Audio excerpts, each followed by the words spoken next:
Hey everybody, welcome to the episode of the LitRPG Podcast, episode number 70. I'm Ramon Mejia, and I'm here to bring you the latest LitRPG news, reviews, and of course, author interviews. This week I have 11 new LitRPG reviews just for you folks at home. And that includes these titles: Grum, Barbarian, Barista, a LitRPG short story. And then Null Protocol, a LitRPG Space Marine Adventure, Omicron Sector Book 2. After that will be The Harem Girl, a LitRPG Fantasy, a new complete edition. I'll explain what that means in the review. And then also Fragged 4. And then after that will be Zandaria, the group split book 2 of the LitRPG Zandaria series. And after that will be The Desperate Quest, an MMORPG and LitRPG online adventure. After that will be The Builder's Greed, the Legendary Builder book 2. After that, The Artificer, a Viridian Gate online novel, the Imperial Initiative DLC 1, long title. We'll explain what it means again during the review. After that will be Persephone Falling, the Persephone Saga book 1. After that, MOB, Mob Grind, Raid Online. And finally, Camelot Overthrown, an Arthurian LitRPG. So there we go. Some very fine, interesting titles. Some titles that we'll discuss about later. Okay, but first we're going to start us off with LitRPG news.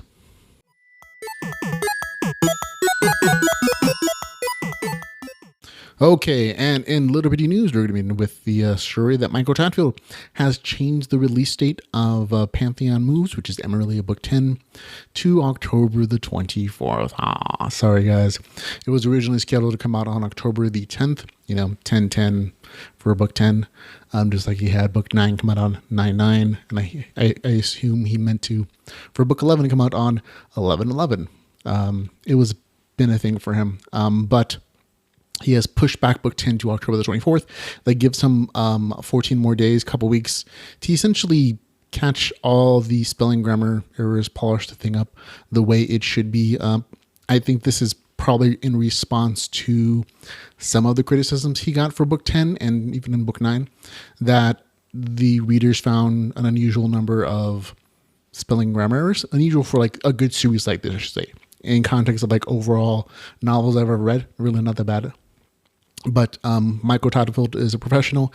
He wants to put the best possible novel possible. And so, hey man, like if you need to take a couple weeks to get this to your standards that you feel you have, then the fans are more than happy to wait a couple extra weeks. I mean, you're still putting out a book a month, basically, as a LitRPG writer, and that's still amazeballs to me. So there you go. Okay. Also this week, Aloran Kong updated his fans with a live stream recently from his Facebook page. He just for some updates on things that are happening in the community, stuff with him. Starting off with Aloran has actually done a charity match through his LitRPG Patreon page and also through LitRPG.com. And he's helped raise, him and the community of LitRPG readers have raised over $5,000 so far this year for charity, including hurricane relief funds. Also, Aloran let people know that Nick Podell has a cold right now, and so he's paused in the recording for book 5, so it'll be delayed a little. Nick Podell is again professional. He wants to put a good product, so he's just not going to record when his voice isn't the best. It'll also create like some schisms in like what he recorded before and after the cold, so it's better that he not record actually at all. Book 7, according to Aloran Kong for the Cassie series, is huge, massive. It's thick and meaty and veiny, and it's going to satisfy everybody, I hope. But he's also looking to tie up some storylines in the series. And he basically said on the stream that the book's delayed because he took some time off. And he also works at night as an actual doctor. And so that does take up quite a bit of time. And also that he's also expanded into other things like the website, the merchandising, the going to cons and things like that as well. So that's also eating up some of his free time. But he said that he appreciates everyone being patient. He wants to get this thing out as soon as possible, but he also wants to make sure it's a good book. So there we go. Of course, during the stream, he also answered some live questions from the audience. So if you want to go check that out, we have a link in the show notes for you to go watch it. Okay, these are some stories that are out now, but I haven't had a chance to review them. They'll be coming up next week, hopefully, including An Adventurer's Heart Book 2, Adventures of Brad. That's the name of the, never mind. Also, The Star Dragon, a fantasy LitRPG, and The Alchemy Worlds, the Enter Therapy. There's some interesting typesetting there. I'm not sure what it means. I'll have to find out when I read it. Also, City of Champions Online, Issue 1, Origin Stories, and Shards of Reality, a LitRPG novel, Enter the Realm, Book 1. This one was actually supposed to come out, I think, last month, but the author got backed up on like some editing stuff with his editor, so it's out now, though. Okay, also in LitRPG audiobook, actually we have more audiobooks, I think, than new actual LitRPGs this week, so that's interesting. New audiobook LitRPG, The Dungeon Town, which is Slime Dungeon Chronicles Book 2, out for you. World Seed Expansion. I can't remember if that's Book 3, I think, in that series. I know the entire World Seed series is going to be made in audiobooks. The author, Sean Mejia, let me know that it's going to be the case, so the audiobook producers are going to get those out as soon as possible. But also out now is The Way the Clan Book 2, World of Eldiria. Also, A Healer's Gift, Adventures of Brad Book 1. So the author has audiobook for Book 1, and he has the ebook version of Book 2 out for you right now. And then also War in the Greenwood from Galen Wolfe, another author whose book we're reviewing on the podcast this week, but his audiobook for another one of his series is available for you at home. Okay, next, upcoming LitRPG. This is just where I read off the titles that are coming up in a couple months. Feel free to skip ahead, but there are some new additions to this list. Apocalypse 2020, a Wasteland LitRPG, out September the 25th. Also on the 25th of September, Starter Zone. On the 27th of September, The Laboratory, a futuristic dungeon core. The 28th of September, On the Lost Continent, Alter Game Book 2. 20th of September as well, Chronicles of a PC Gamer Stuck Inside of an RPG. 29th of September, Travail Online Transcend. That's Book 3 in that series. September 30th, rather, Alpha Company, Alpha World Book 3. Looking forward to that one. October the 4th, Desert Runner. On the 5th of October, Shadow of a Rogue. On the 6th of October, The Black Dragon, a fantasy LitRPG, Dragon Kings of the New World Book 2. The first book in this series is out now. That's on the other list I'm talking about. Then on October 11th, A Game with No Rules. This is Perimeter Defense Book 4. On October the 16th, Fantasy Online Polonia. This is Book 2 in this series. October the 26th as well, The Wizard Dungeon Core Book 1. On October the 20th, it'll be The Iron Dragons, a fantasy LitRPG. This is the Dragons King of New World Book 3. That's the same author I talked about a few seconds ago. 3 books coming out in September and October. So there. October the 23rd as well, Nemesis, the Pangardia Online Saga Book 1. On the 24th of October, the Pantheon Moves Emerald Book 10. We just talked about that. November 1st, the Redeemer of the Dead, which is the System Apocalypse Book 1. The first book in the series would be A Life in the North, if you're familiar with that. On the 8th of November, Desert Born, Pateria Online Book 2. November the 16th, Shadowlands Book 3. Emerillia Book 11 will come out sometime in November. At this point, I don't have a firm release date from the author, so I'm just going to put November and question marks. Then, of course, December the 4th, The Twilight Obelisk, which is Mirror World Book 4. So there we go. Now on to new releases and reviews.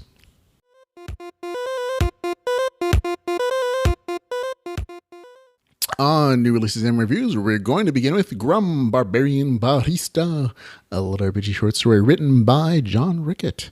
This one is 48 pages, 99 cents. It is available on Kindle Unlimited. Now, full disclosure, I got an advance copy for review. I purchased the short story when it became available, so I actually really enjoyed it. I'm not going to read the author's description because it's a little wordy. This is a reverse transportation to an RPG world. So instead of a normal person like me going to a fantasy RPG world, in this case, someone from that world has come here. So there you go. Grum is the main character. He's a level 99 barbarian with super maxed out legendary gear.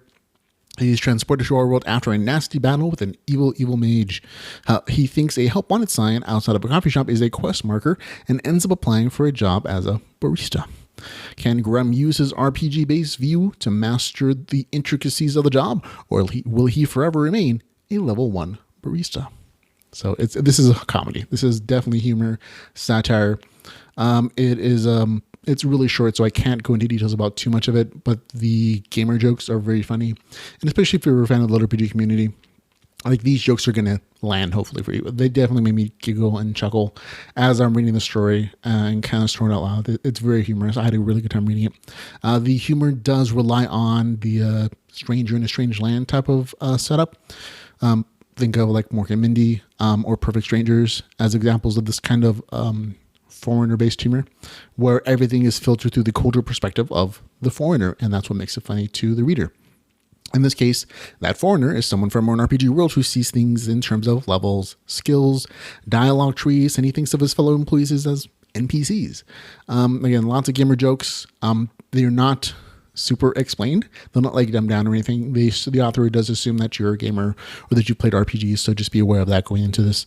If you've ever seen the live action animated version of Son of Zorn, you're kind of, you know what kind of humor this is going to be like. So just, if you like that show, you're probably like this as well. But again, I think the author did a really good job of keeping this story tight and clean, because that kind of humor can get boring fast or get kind of old really quickly, but this was done well. It was done with finesse, and the story is just long enough that it's interesting without getting repetitive. So I had a really good time reading it. Gets a score of 8 out of 10 from me. So I really thought it was actually rather great. So there you go. Okay, on to next story, Null Protocol. LitRPG Space Marine Adventure, Omicron Sector Book 2. This one's also a short story.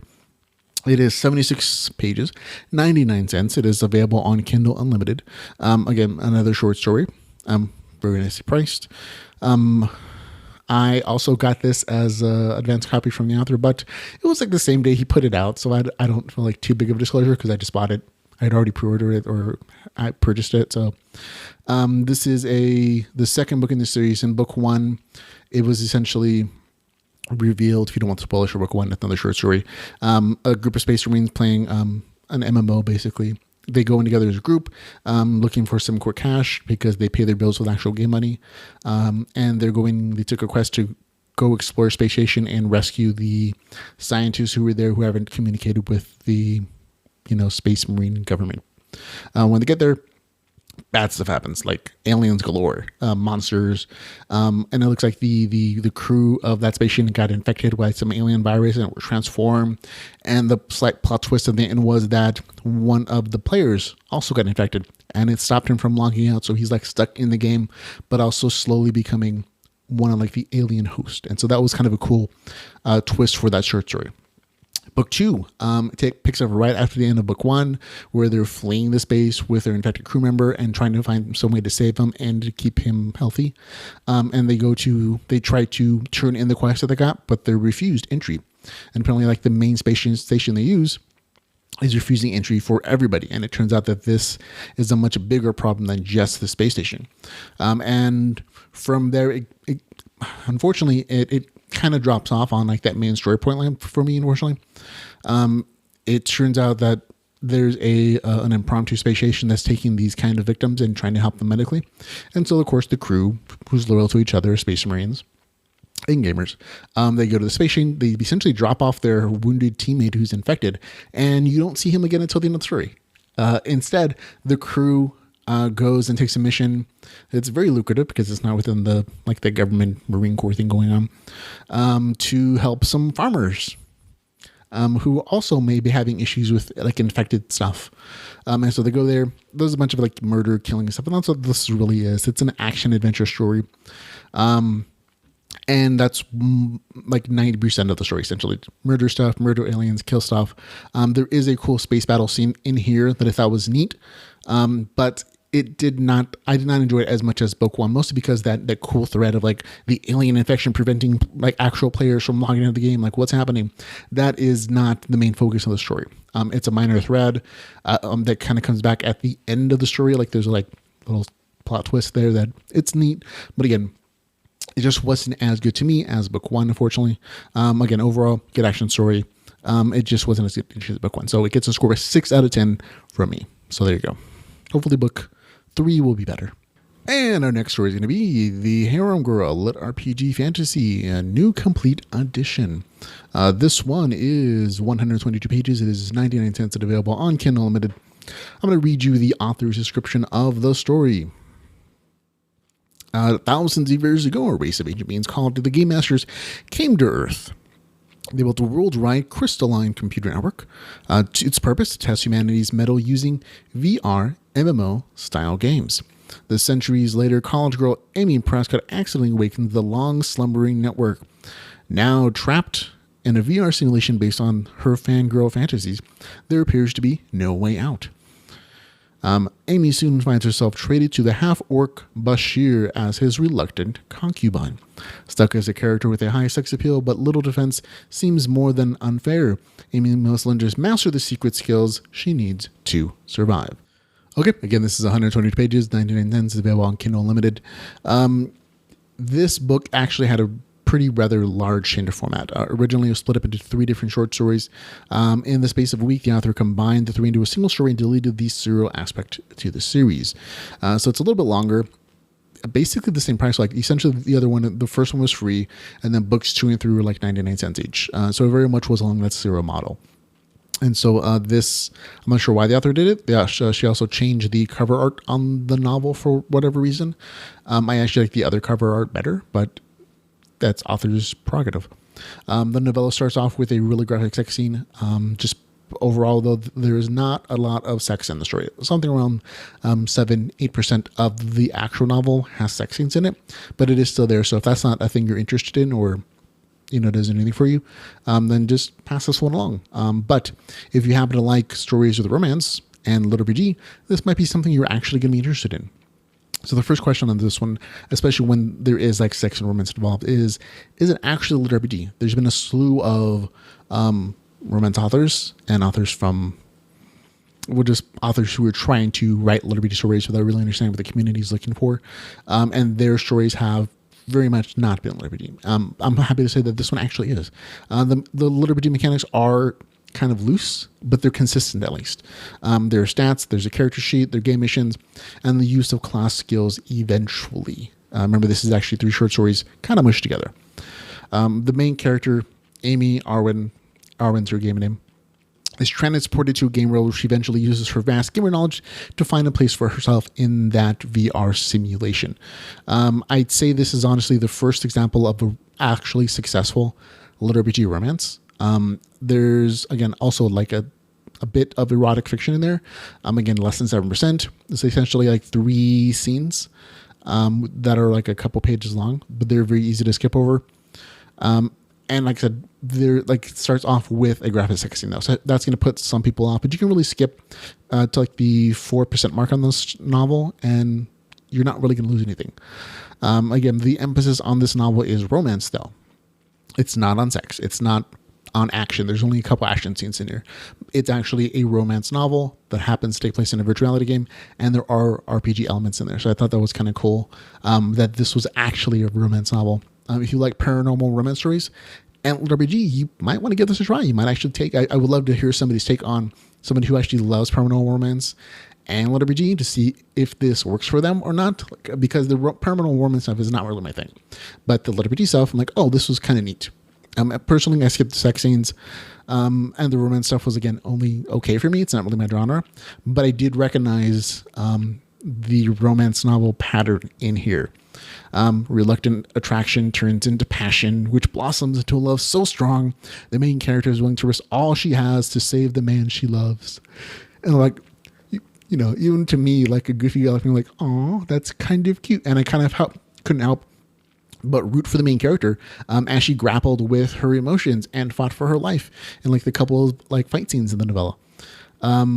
And honestly, this novel was well on its way to like being a 7 out of 10, like actually being good, until you hit the last 15%. And then the story kind of takes a weird pseudo sci-fi twist. That tries to force the main character back into the simulation to save everyone with her feelings. So I'm like, oh, that's a choice there. And it kind of dropped the appreciation level of the novel for me a little bit. But again, it has a good traditional romance ending. The main character and her love interest totally end up together, so that does follow the romance formula. So, but for me, it was almost a 7 out of 10, but it ended being a 6 out of 10. So it gets its final score of 6 out of 10. So there you go. Okay, Fragged 4, a LitRPG short story series written by Zachariah Dracolius. This is another short story here. It is 99 cents, 54 pages. It is available on Kindle Unlimited. Long and short of this one is that the author in the foreword to the novel kind of admits that Fragged 3, which is the one that came before this, got a little too long. And he decided to split into Fragged 3 and 4. And I think the readers could tell, because I think I'm even remember mentioning something when I reviewed Fragged, like, this kind of ends abruptly. It feels like it was like half of a story. And it turns out I was right. I'm like, oh, okay. And that kind of explains some of the ways that the novel ended up progressing. In this particular story, there's not a ton that actually happens to move any kind of plot forward. It really is just fighting. A few skills go up. A new player joins Zoe's group after a fight with some muties. Overall, the story was just kind of, okay, meh. I'm hoping that the next episode is a little more interesting because the main group, Zoe's group, is actually going to hopefully, I think, be attacked. That's what's being hinted at the end of this novel by a larger player group. So hopefully we'll see some more RPG goodness and more than just like a couple combat skills going up. But for now, it was very messed story. It got scores 5 out of 10. So there you go. Okay, next one. I think it hits the novella range on this one. It is Zandaria, the group split, book 2 of the LitRPG Zandaria series. This one is 124 pages, $2.99. It is available on Kindle Unlimited. Okay, I'll read you the author's description. The tournament for $100,000 is just a few days away. After reaching the level 5 milestone, the friends must find a way to reach level 10 in time to compete for the money. Tension is running high for at least one of the players, especially after they have an unfortunate run-in with a professional gaming team looking for some extra gold. On top of this, a mysterious third party known as Southern Belle has appeared. Join Mark and Alan as they run into a witch with disturbing appetites, help a strangely masked doctor, and search for the final ingredient in an insane wizard's concoction in the Zandaria LitRPG series, book 2. Okay, this one's slightly higher than I would normally pay, but it's also on Kindle Unlimited, so trade-offs. This is the first novel I really enjoyed. It was very humor-based, very witty banter stuff between the characters, but it was mostly kind of like a clean version of Critical Failures, which I appreciated because not everybody likes the cursey potty mouth comedy stylings of that series, which is cool. And I think this was like a really good alternative. Book 2 kind of takes a step down from that, though. I mean, it's still good and everything, but this group splits up, so you lose your group dynamics very early on in this novel. And instead of becoming like one novel about 4 people in a group adventuring and having fun and a humor stuff happening. Instead, you have 2 groups of 2. You have Alan and Evie, and then you have Mark and Trevor. They are 2 groups. You just at some point, I'm not going to spoil what happens, but they split off and they go in essentially 2 different lines of adventuring that eventually meet up back at the end. But that's all it really is these 2 groups going on adventures, killing stuff, getting levels, equipment, items, gold. Because they still have to get level 10 before the end of the novel. Otherwise, they won't qualify for that $100,000 competition, which is supposed to be occurring in book 3, apparently. You can honestly skip this entire novel and not really lose anything. But there are like a few social threads, and they're supposed to appreciate the other group's good qualities and bad qualities, and even them mad at each other. By the end of the story, they're hopefully going to be friends again, and that's all this really is. It's not like super amazing, but it's also still kind of funny and entertaining. Just not as entertaining as book 1 to me, but it still gets a score of 7 out of 10 for me, so I enjoyed it. Okay, next it is The Desperate Quest, a MMORPG and LitRPG online adventure, second age of Retha book 2, written by A.M. Soma. Okay. This one's 307 pages, $3.99. It is available on Kindle Unlimited. I'll read you the author's description.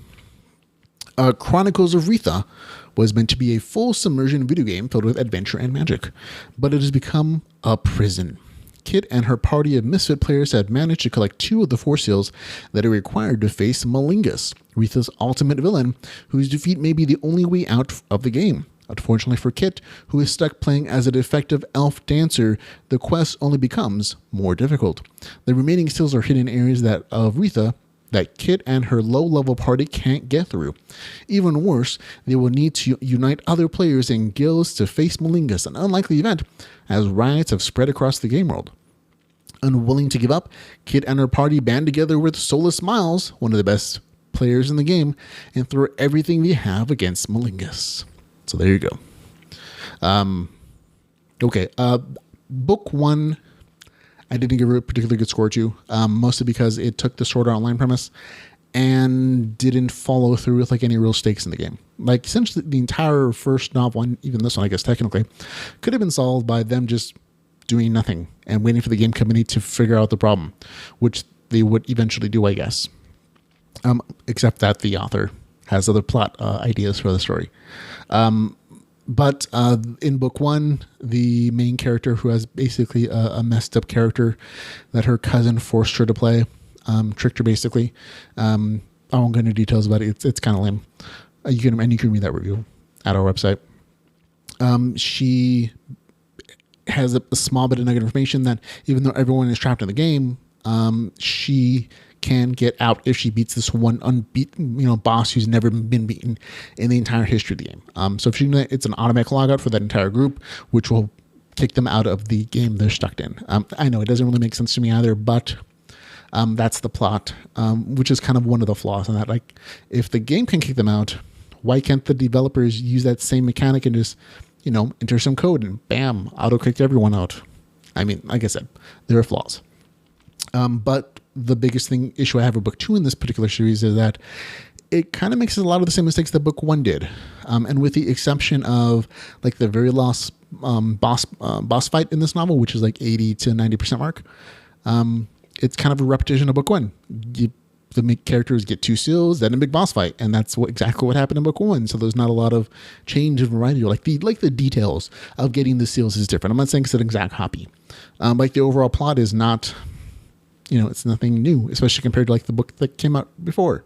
And again, the goal of the novel in this particular one is to collect the last 2 seals that allow for the big boss fight, and that will auto-lock the group of, thus saving them from being trapped in the game. However, again, like I had an issue with in book 1, it's not the main characters group that actually gets these seals, but another summoned character, the Solus character, who she just happened to have kind of gotten married to in book 1. And I never really understand the mechanic. Like, why is this thread here? Like, I get that it's kind of funny and interesting and it's goofy and there might be some romance there. But the fact that he's also kind of used as this knight in shining armor to save the main character and her group never really made sense to me. And it also kind of bugged me that the game mechanics in the story, where it's like a futuristic full immersion game, are still using like this really out-of-date progression system that forces abilities and skills on players as they level, instead of giving the players the freedom of choice to how to build their characters. So essentially, as the characters level, they get new abilities, and no 2 characters are supposed to get the exact same abilities. The computer decides what skills they get according to their class and their playstyle.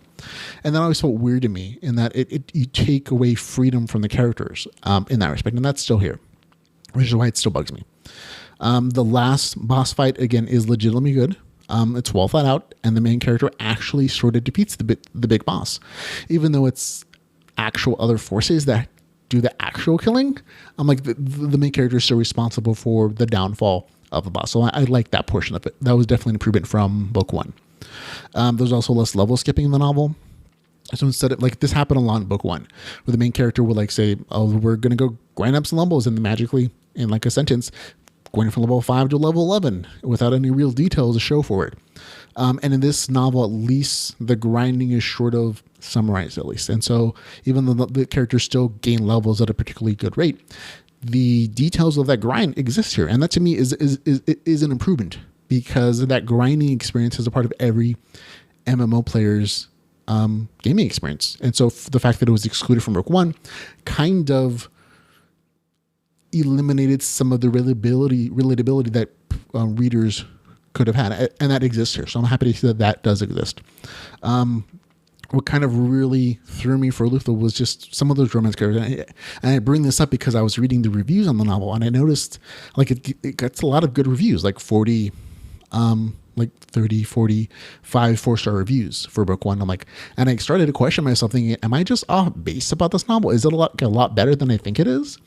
And then I actually started to read the reviews, and a lot of them were like, oh, if you like K.M. Shia's novels, you're going to like this too. Or it was being reviewed by people who are interested in romance and young adult fiction. And I'm like, this seems odd. Or like some of the reviews were like, I'm not a gamer, but I really like this novel. Or I'm a gamer and I've never read this kind of book before. But what they kept repeating was like, oh, if you like K.M. Shia, you're going to like this story too. Don't worry about it. And I had to think about like, is that the author of this novel? Like, and I had to look up, like, no, it's A.M. Soma. I'm like, and then I realized that this is just a pen name for that author, of K.M. Shia, who writes like fantasy romance novels. And if that was true, I mean, it took like 2 seconds to do a blog search and to realize, oh yeah, they're same author, basically. But it made this novel make so much more sense. Like, oh, I get it. The author is appealing to an established reader base who may not be gamers and who may not like a lot of game detail stuff. And she's trying to get them into, LitRPG stuff and also appeal to this LitRPG community. So it started to make more sense why the author chose to do some things in the novel that she did, including like a lack of actual detailed game mechanics, or that whole thing with like accidentally bonding marriage-wise to another character with her main character. And like that, it makes more sense to my brain now. So I get what the author's doing, and I totally appreciate it more, because obviously she's pulling in mechanics and story ideas that are not generally seen in a lot of LitRPG stories, but are very successful for her current readers as K.M. Shia. So it makes sense there. But for me, as a LitRPG guy who's more used to action adventure stuff, like that, those choices also kind of drop the appreciation or the enjoyment level for me. So it's an author choice. I don't, it's her thing. I don't say it's bad in any way, shape, or form. It's just those choices made the novel less enjoyable for me, unfortunately. Again, this is not a bad novel. It is good story writing. But again, I kind of felt like book two is repeating the formula of book one in a lot of ways. And one great fight scene at the end doesn't make up for that repetitiveness. It is a really good fight scene. It is interesting, but it doesn't make up for it. I think one of the last lines in the book summarizes how I felt reading a lot of the novel. Again, this is from the author's actual book, with the main character speaking. It's time to do the same thing again, only this time it'll be even harder. And so that's how I felt a lot of this race. So for me, it gets a score of 6 out of 10. So there you go. Okay, on to The Builder's Greed, a Legendary Builder Book 2. This one was written by J.A. Cipriano. Okay, this one is 270 pages, $4.99. It is available on Kindle Unlimited. Excuse me. Let's see. I will read you the author's description. For the first time in millennia, the all-consuming darkness has been pushed back. Thanks to Arthur and his ragtag army of women, there's finally a light at the end of the tunnel. Or there would have been if Mammon, the princess of greed, hadn't awakened. Powerful enough to level a town in the blink of an eye, an ally to no one, Mammon has one goal and one goal only: to own everything in hell, starting with Arthur and his friends. And if you can't stop her from taking over while fending off attacks from Hell's ruling class, well, let's just say that his chance to stop the darkness will slip from slim to none. Okay, again, 270 pages, $4.99, available on Kindle Unlimited. This is about double what I normally pay for a novel. I usually go for about 10 cents per page of when I'm buying things, but it's also on Kindle Unlimited, so be aware of that. To me, this novel felt like a reset book. This happens sometimes. When your main character in the story becomes like super powerful, maybe a little OP, overpowered, and he kind of fixes everything he needed to in the first book. How do you keep the story interesting and to keep it going where there's actual character progression? So, well, you reset his powers and his resources. You kind of do a reset on the novel or in the series, and that's what this is. This is a huge reset button. The author takes away just about everything that Arthur Curry, the main character, earned in the first book. He uses the premise of Mammoth, a demon princess of greed, who's accidentally released from her captivity by the uber kind of dumb blonde girl, Archangel Gabriella. And she wants everything the main character has. And she, and that's the pretext that the author uses to take away the towns he's collected, the resources, the crafters, all the town building stuff that was established in book 1. All that is stripped away from him and more. And so the main character has to start over again. Started out from scratch with just the couple women who swore an oath to follow him. There are a few new upgrades for the main character. So instead of just having the sword, he also learns that there are armaments that will augment his power if he can find or make them. And so that's kind of the premise of like this book and the other series in the book, I assume, is in each book he's going to get a new armament and a new demoness who's going to help him learn something or change him in some way so he can finally face like the big bad darkness.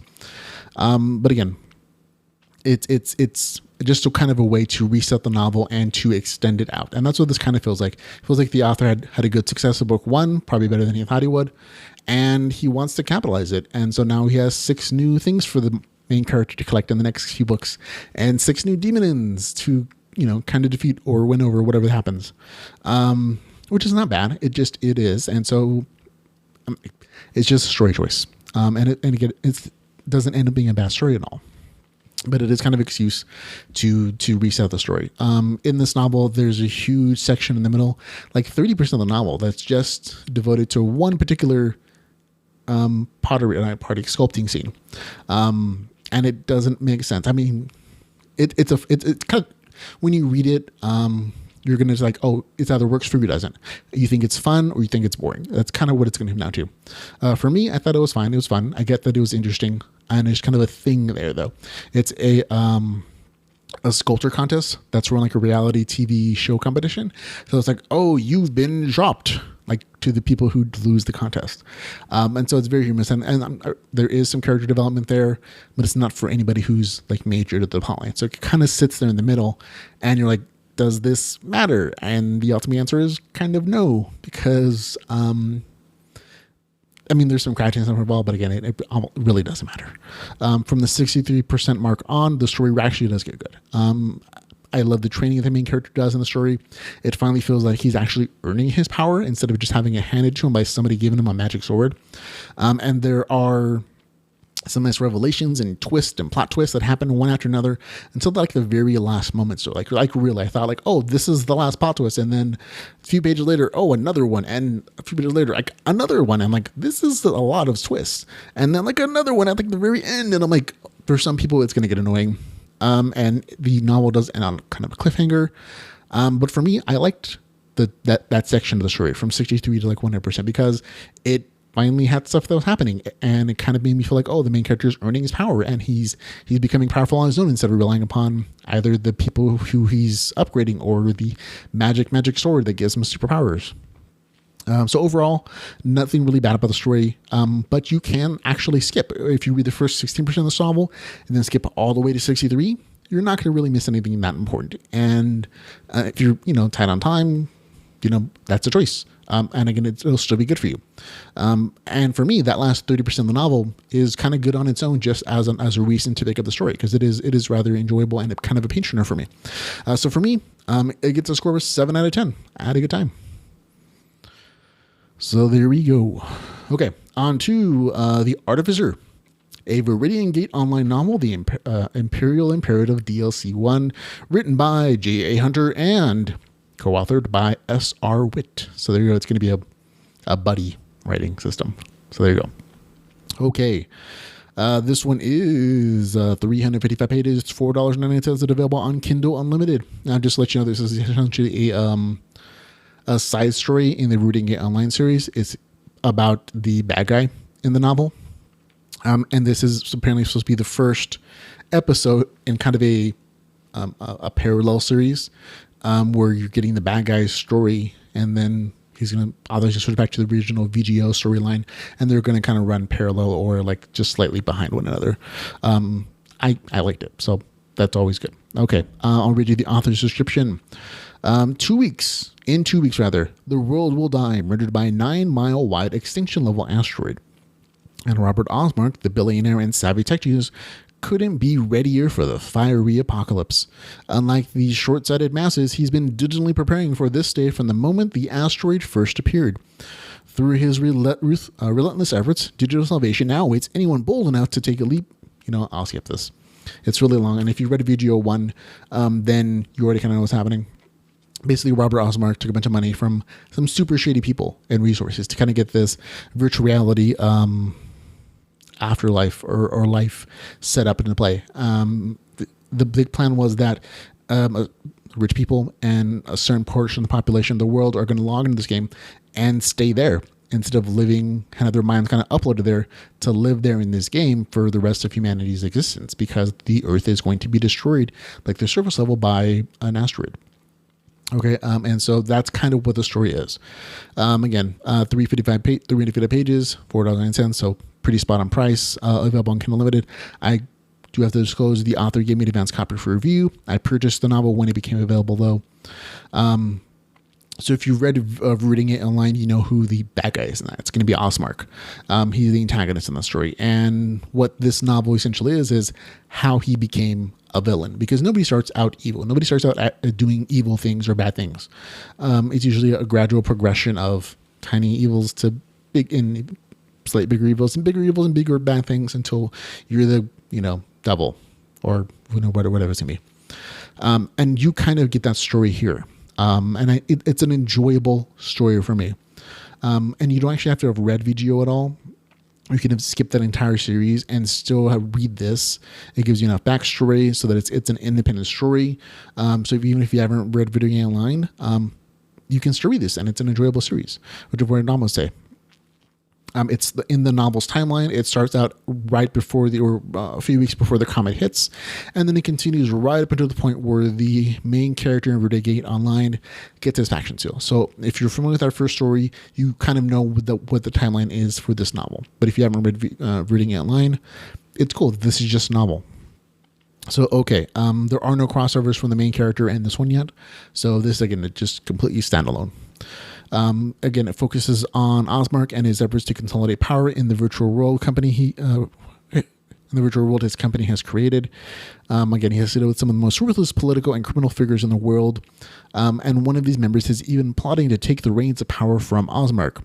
So Osmark has to use his superior intelligence to deal with the political intrigue, but also to enact his own plan to get the unique and difficult class of the Artificer, which is the name of the title of the novel. He also has to retrieve his faction seal and figure out some way to deal with the group of assassins that keeps trying to murder him. So there you go. Again, I like the novel. The main character, Osmark, is super intelligent. He's a min-maxer kind of player, and so I definitely related with that kind of play style, because that's the kind of player I am generally. I like to maximize my benefits, and even at the cost of like some of my other stats. That's definitely my play style. Also, the class that the Osmark is going for, the Artificer, it's a crafting class, and so I'm totally into that as well. There's plenty of crafting, there's plenty of action, there's even some dungeon diving. And even though the novel ends with Osmark getting some overpowered abilities that kind of magic wand away his problems, it's still okay. I mean, it was still an enjoyable novel and story rather. If you like crafting, if you like min-maxing, if you like some steampunk themed fights, then you're going to really like this story. For me, I had a good time reading it. You get to score 7 out of 10. Okay, next, Persephone Falling, Persephone Saga, Book 1, written by Skylar Grant. Real big fan of his other series, which I'll get into in a second. Okay, this is 289 pages. It is $3.99. It is available on Kindle Unlimited. I will read you the author's description. Persephone is falling. Falling from a life among the corporate elite, falling into a life ruled by cruelty and violence. Persephone led the perfect life. A noble scion of the Olympus Corporation, living a pampered existence in the center of art and culture of the orbital colonies. Then it all came tumbling down around her. Life on Earth is a struggle against a dying world that most escape via elaborate games in the network. The virtual world evolved from the internet. For them, the virtual is better than the real. But power has its privileges even in the virtual space. People are being trapped within the network, unable to leave, subject to whatever depredations the wealthy make them suffer over and over again. When there are fates far worse than death, how far can you fall before hitting the bottom? So this is actually a very interesting novel, but it is not LitRPG, which is kind of the summation of the actual review. There is a VR simulation aspect. Unfortunately, outside of like the very first glimpse into this world, there are really no game mechanics either. There are exactly 2 instances of character sheets in the entire 289 pages. There's also a handful of sentences relating to like Greek god powers that the main character has while in the VR network, but that's kind of it. The story is very much sci-fi cyberpunk. And I actually do like the story, but it's not LitRPG. And you could tell from the last few novels in the Crucible Shard series, which is the author's other series that is LitRPG, that this is kind of where this writing was heading, because that's like a 7-book series, I believe, and like the last 4 or 5 novels in that series, or like 3 or 4 novels in that series, started getting weird. I mean, not weird, but like interesting. Where like he started going from like the standard deviation plan of like, oh, players stuck in a game, to like time travel and parallel universes and a bunch of pulling game mechanics from other stories and like multi-planal universes where he can kind of do whatever he wants as far as the story goes. And it started getting very sci-fi in like his storytelling. And so this novel totally makes sense. And in that it's an extension of the author's exploration of what he enjoys writing. And that's totally cool, but it's still not RPG. And even the author at the end of his novel acknowledges, he says, I hope you had a good time reading this. It's his first effort at cyberpunk. And so that's what this is. This is, while it's an interesting story, again, it's not LitRPG. He's not going to get like a bad review course from me because he's not advertising as LitRPG actively. It's not like it's called Persephone Falling, the LitRPG adventure of a lifetime. It's just Persephone Falling. So, you know, I'm not going to ding the guy for it. It's kind of on me. And that I kind of assumed it was a LitRPG story because that's all he'd ever written before. It is what it is. So there you go. But if you like Skylar Grant, if you like his novels, you might enjoy the cyberpunk version of it. It's, again, fairly intriguing story, but just not LitRPG. So there you go. Okay. Next one, Mob, M-O-B, Grind, Raid Online. So Mob Grind, Raid Online, a LitRPG fantasy standalone adventure. So this one actually says it's a LitRPG fantasy adventure. It is written by Isaac Stone and Timothy Mayer. Okay, this one's 370 pages, $4.99. That is available on Kindle Unlimited. I'll read you the author's description. Enil is one of the most fierce and noble warrior gamers in the full immersion MMORPG known as Raid Online, developed by the government of a post-apocalyptic bunker society to keep the population entertained as they hide away from the polluted surface world. With his warhammer and his wolf, he has earned himself fame and fortune in this grim dystopia, all to help his invalid sister fight off a crippling disease. Enil must lead his adventuring party into a new game expansion that promises glory and rewards enough for the group to buy their way out of the slums and into the higher levels of bunker living. As they fight their way through mysteries and monsters, they must come to terms with deadly demons, treacherous competitors, and the challenge of the game scenario that is more savage than they could have possibly imagined. So that's the author's description. Again, 370 pages, $4.99, available on Kindle Unlimited. This is a series from the authors of the Wolf Mountain series and the Adventures Online series, a trilogy that advertised their novels as LitRPG, but weren't at all. Not at all. No, they were essentially VR adventure stories, but there were no game mechanics in those novels. And I'll admit I might be slightly biased with this particular series, but I started reading this very cautiously because I paid hard cash for those other novels in that other series, and I got burned because they said they're LitRPG and they weren't. And that's actually the case in this one too. The author's note at the bottom of their description is that this novel is soft LitRPG. And it's not LitRPG at all. For it to be RPG, LitRPG, you actually need RPG game mechanics in the story, and this doesn't have them. Again, there is a VR game system in there. I'm not saying there's not, but it's set up in like ancient Sumeria. So there's like a lot of sword and sorcery stuff. Like, there are some magic spells, but it's very reading from a scroll or saying magical words and, axes and, swords and like barbarian stuff, killing monsters and demons. But as far as like actual game mechanics, nope, sorry. The only thing kind of comes close is a vaguely described point system that I'm not really sure what it's supposed to do, but it's supposed to work as in the game players get them from collecting treasures, but also from killing monsters. And at the same time, it's used to upgrade the character, but also to buy real world rations. And that's about as much explanation as you can get. And even in that respect, it's not really consistent because later in the novel, the players use gold and silver to pay for game stuff. So it's not like it's like the points are like an overall currency in game and out even. So it's not consistent. And again, that's kind of the extent of the game system and like the game mechanics. There are mentions of levels, but no actual like descriptions of like people leveling. There are mentions of upgrades. No actual upgrades ever happen in this novel. And so for me, I'm like, as far as I can tell, the game stuff is just a simulation. People are in a VR simulation where they're being barbarians or whatever, but there are no RPG mechanics. And it's kind of the same issue I had with the Wolf Mountain Adventure Online series that these same authors did before. And overall, between those two series, it just kind of feels like the authors, while they're not bad storytellers, they don't really want to take the time to create actual RPG mechanics for their LitRPG series. They don't want to make the RPG stuff for LitRPG. And that honestly kind of bugs me because, again, I'm like, I don't really care about the money personally. But there are other readers out there who sees a novel titled LitRPG and they pay their hard-earned cash and they don't Kindle Unlimited. And when there is no LitRPG in the novel, they're out their cash. You know what I mean? And so that always kind of bugs me when this occurs. For me, it gets a score of 4 out of 10. And I kind of decided that after being burned by 3 of their novels, I'm not really going to review these particular authors' books unless somebody tells me that, oh, this is improved, like this is an actual RPG story. So there we go. That's my score for this particular novel, 4 out of 10. Okay, last on the list is Camelot Overthrown, Arthurian lit RPG adventure written by Galen Wolfe.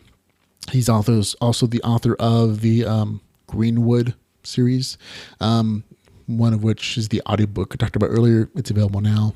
Actually, a really enjoyable series. It is 254 pages, $3.99. It is available on Kindle Unlimited. I'll read you the author's description. Britain is threatened by the minions of the evil Satanists, and King Arthur calls out for brave knights to come and defeat him. Join Garrow as he rises up from level 1, hones his knightly skills, upgrades his weapons, makes friends, and builds a village on his way from squire to knight. As he levels, his progress is threatened by the ever-encroaching armies of Satanists, who threatens even Camelot itself. Garrow must race to improve himself so he has the skills to aid King Arthur's armies in their fight to defeat evil, and at the same time he needs to build and protect his settlement. In the last days, King Arthur sends out a call. If Camelot falls, surely the whole kingdom will too. Then who will resist Satanists and his black tide threatens to overwhelm the medieval island of Britain? So their author's description. And for the most part, that's actually exactly what this novel is. The author has described very succinctly the entire novel in like a few sentences. So good for him. Galen Wolfe is a really good author. I've enjoyed his, Greenwood series, which is a series not just novels, but also really funny and entertaining LitRPG short stories. So I encourage you to go check that out. I do need to make you aware, though, that in some of the reviews for the novel, other reviewers have noted that there are an unusual number of spelling errors in this particular one, as well as gender inconsistencies for the owls, where like he's and she's are switched up or interchanged a lot for the owl. And I don't particularly remember noticing too many of those. But if you're the kind of person that where these things stand out for you, it might bother you. So I'm just letting you know as an FYI. Okay. I would say, especially in comparison to the last review I gave, this one was super LitRPG. I mean, within the first few pages of this novel, I understood more about the game mechanics of this novel than I did in the entire novel, in the entirety of the last novel. So this is totally LitRPG. Don't have to worry about that. And this is super crunchy. There's lots of information about how skill mechanics work, how combat works, how crafting works, and literally within the first few pages, because the novel just drops you in to where Garrow is making his first character, and he has an owl companion, a barn owl, who talks to him as like a game guide, who's describing everything to him, kind of like Archimedes from the Sword in the Stone animated movie, which I thought was really cute.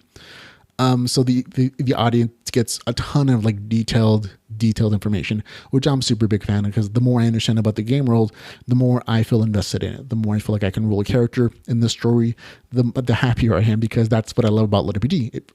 I feel I want to feel like I can play this game. I want to feel like I could, like, this is interesting enough that I want to like play it on my PC or play it on my controller, or like just jump into VR and play it myself. You know what I mean? And that's one of the things that I love about the genre, is that any novel that can kind of make you wish that this was a real game is probably good. And this novel kind of does it for me. In the respect that there's enough information that I want to roll my own character here. So, and I can very quickly, like within the first 3-4 pages, so much cool information that, you know, there you go. So there you go. After the main character finishes creating the character, he really does just jump into like all the adventure stuff that the description talked about. He's questing, he's crafting, he's venturing, he's going from squire to knight, figuring out his powers, goes on like these little adventures. And it's very much kind of like a slice of life novel, where most of the novel is the main character going on various adventures and having killing stuff and getting upgrades and getting levels and deciding where he's going to put his skill points, and what kind of character he's going to create. Is he going to be like a paladin or a priest or a mage or whatever the case is, and seeing how he develops his crafting skills as a unique aspect to his character of a knight. I do have to say that the Camelot theme to the story kind of adds a bit of flavor, but it's not so much attached to like official Camelot storylines that it kind of ruins the story in any way, shape, or form. It doesn't like encroach in the main character's ability to play however he wants. But it's just like, oh, occasional references to Arthur or some other knight or like the evil coming into the game, whatever. There are some minor kind of Christian references, like saints in the church and whatever, like they're mentioned, game plot points, like, oh, we have to go save the saint of whatever, or, you know, help him defeat the evil werewolves who are going to try to, you know, destroy the church and the town, whatever. But they're mostly historical. They're not really like religiously oriented, but they do exist. And so some people might find it objectionable. But however, the combat scenes are super crunchy. There's literally tons of numbers and explanations like how combat works and what skills work with whatever, and how, you know, defense works with attack, you know, all kinds of cool stuff. However, the novel just doesn't take itself too seriously. Like, this is really just kind of a fun time adventure story. The dialogue between like the main character and his owl, and eventually like the talking other animals it gets, it's very humorous and it's very satirical. The novel makes fun of RPGs, it makes fun of video games, and even like pop culture references. So it's very happy to be satirical in some respects, especially towards the beginning. So I had a really good time reading it. There is like a larger theme of like beating the evil bad guys, but that happens at the end. And even then, you know, it's not like super serious, but there was like, again, good crafting in the novel. There's eventually good town building, again, towards like the middle and towards of the novel. And I had a really good time reading it. Again, it's not super serious. And it was kind of nice that it wasn't. I'm really okay with personally like a daily adventures of the good guy, or like a slice of life kind of story. And this is it. And I had a good time reading it. There we go. It gets a score of 7 out of 10 for me. So there you go. Okay, it's it, everybody. We're finished. That was the last review. Thank you very much for listening and watching, folks. Remember, you can follow the podcast, LitRPG Podcast, on Facebook, Twitter, YouTube, and Patreon. If you enjoyed the podcast, you want to support us in any way, shape, or form, you can always find out all the ways to do so at litrpgpodcast.com/support. So there you go. Thanks for hanging out with me, ladies and gentlemen. It's, you know, always a long week, and there were a ton of novels. I gotta say, 11 is kind of a lot for me. I'm really looking forward to next week when there's like 5 or like 6 or 7, whatever it is, whatever happens to pop up next week, which I'm sure they're going to be more. But like 11, 12 is kind of pushing my limit. And I really had to work hard to get them all. But I always love the genre so much, and I love you folks who are watching and listening. And I enjoy talking about this thing LitRPG so much that it's just, you know, it's still happy and enjoyable for me. But I definitely appreciate you also taking the time to watch me kind of nerd out and geek out about this stuff. So thanks for hanging out with me in my house while I do this. So until we can hang out again, folks, remember to go read some LitRPG. Goodbye, everybody.